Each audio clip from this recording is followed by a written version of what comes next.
నిన్న మా బండి సంజయ్ గారు, అదేవిధంగా మా ఈటెల గారు ఒక ప్లేస్లో కూర్చొని పెట్టి వాళ్ళకి కాంప్రమైజ్ చేపిస్తున్నారు.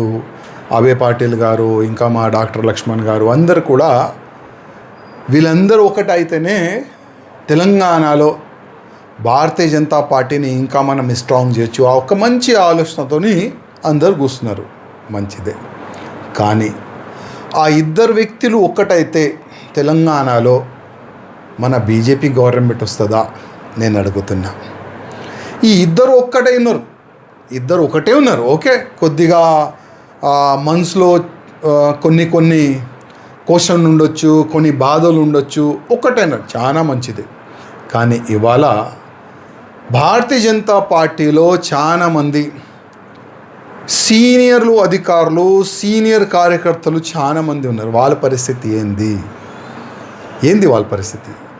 ఇవాళ ఎంతోమంది గతంలో మున్సిపల్ ఎలక్షన్ జరిగిన చాలా వరకు కార్పొరేటర్ గెలిచినారు. అసలు ఆ కార్పొరేటర్ ఎట్లా ఉన్నారు, ఏంది మీ డివిజన్ పరిస్థితి ఏంది, ఎస్ఐఆర్ ఏ విధంగా జరుగుతుంది చూస్తున్నారా? నో. బూత్ కార్యకర్తల పరిస్థితి ఏంది అడుగుతున్నారా? నో. నెక్స్ట్ మున్సిపల్ ఎలక్షన్ వస్తున్నాయి, 3 మేయర్ అవుతారంట. ఆ 3 స్థానంలో భారతీయ జనతా పార్టీ స్ట్రాంగ్ ఉందా లేదా చూస్తున్నారా? నో. మీడియాలో కానీ, మీటింగ్లో కానీ, పేపర్లో కానీ మేము చాలా స్ట్రాంగ్ ఉన్నాం, 3 మేయర్ సీట్ గెలుస్తాం అని స్టేట్మెంట్లు అయితే బాగా వస్తున్నాయి. 3 కాదు, ఒక్కటి కూడా కాదు, ఆ ఒక్కటి మేయర్ సీట్లో సగం గెలిచి చూపెట్టండి అంటే ఈ విధంగా పని తీరు చూస్తే నాకైతే కనబడుతుంది. రామచంద్రరావు గారు భారతీయ జనతా పార్టీకి అధ్యక్ష అయి కూడా దాదాపు సంవత్సరం అవుతుంది. కానీ రామచంద్రరావు గారికి కొంతమంది ఆ అధ్యక్ష పదవిలో రావద్దు, కాంపిటీషన్లో మా రామచంద్రరావు గారికి కూర్చొని పెట్టినారు. ఆయన ఎంత బాధలు ఉన్నారో అది మాకు తెలుసు. ఎందుకంటే చేతులు కట్టి ప్రెసిడెంట్ను పని చేయంటే ఏ ప్రెసిడెంట్ కూడా పని చేయలేడు. ఒకటే ఒక వ్యక్తి మేము చెప్పినట్టే రామచంద్రరావు గారు పని చేయాలి అని ఆయన పైన ఒత్తిడి చేస్తే రామచంద్రరావు గారు ఎట్లా పనిచేస్తారు?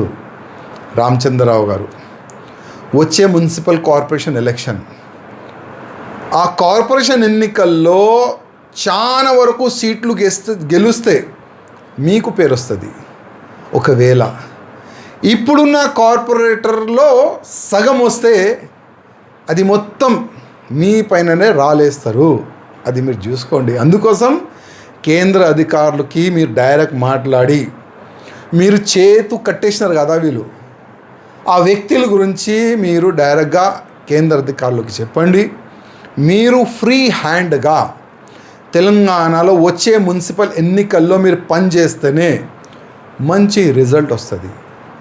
నా ఒక రిక్వెస్ట్ మా రామచంద్రరావు గారికి, అదేవిధంగా మా కేంద్ర అధికారులు కానీ, భారతీయ జనతా పార్టీలో పెద్ద నాయకులు కానీ, వాళ్ళు కూడా ఒక రిక్వెస్ట్, ఒక వ్యక్తి గురించి ఆలోచన చేయకండి.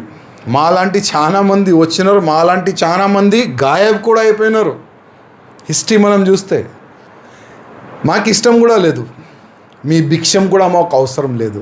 కానీ రిక్వెస్ట్, నాలాంటి చాలామంది కార్యకర్తలు ఉన్నారు, ఒక్కసారి తెలంగాణలో డబుల్ ఇంజన్ గవర్నమెంట్ రావాలి, భారతీయ జనతా పార్టీ గవర్నమెంట్ రావాలి, కాషాయం రాజ్యం రావాలని చాలామంది కలలు చూస్తున్నారు. ఆ కలలు ఏ విధంగా మనము కార్యకర్తల ఆలోచనని ఏ విధంగా మనము సక్సెస్ చేస్తాం, దాని గురించి మీరు ప్లాన్ చేయండి. ఆ 2-3లో ఉంది కదా ఈగోయిజం, ఆ ఈగోయిజంని పక్క పెట్టండి. లేకపోతే కేంద్రంకి వీళ్ళ ఈగోయిజం వల్ల, వీళ్ళు రాజ్యం వల్ల ఎంత డ్యామేజ్ జరిగింది పార్టీకి, అది కేంద్ర అధికారులకు చెప్పాలని మా రామచంద్రరావు గారికి నా ఒక రిక్వెస్ట్.